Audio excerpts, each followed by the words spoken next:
Dude, I never do promotions, but you know what? For poetry and poetry of the absurd, I think that's great. I think the world needs more poetry. So here's what I say poetry. Go to www.bitofsteak.com. It's a page devoted to poetry of the absurd, and I think that's incredible. This is for poetry lovers around the globe because we need more poetry. Sorry, that's my kids in the background about to go swimming. Here's a poem by W.W. I think it's E.B. White. I don't know. I can't remember.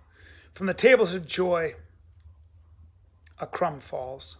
Sometimes a bone is flung. For some, there is love. For others, only heaven. Here's a haiku.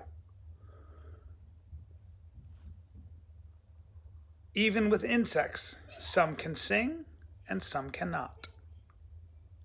I'm going to go to www.bitsosteak.com to get myself some poetry of the absurd. That's right.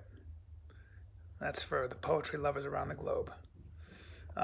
Very impressive. I never do ads for anything, but I will always do ads for poetry. Poetry, and I believe all poetry should be spoken this way, in a voice from the Middle Ages or from the 1800s, someone who comes from a long line of aristocracy, someone who's a patriarch, someone who has been born into royalty and suffers the slings and the arrows of life. Thus I shall read my poetry this way, though I cannot write poetry. I love Springsteen, though.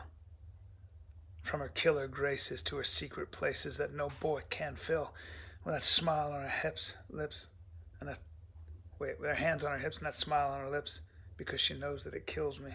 I don't want to go through it, but either way, God bless.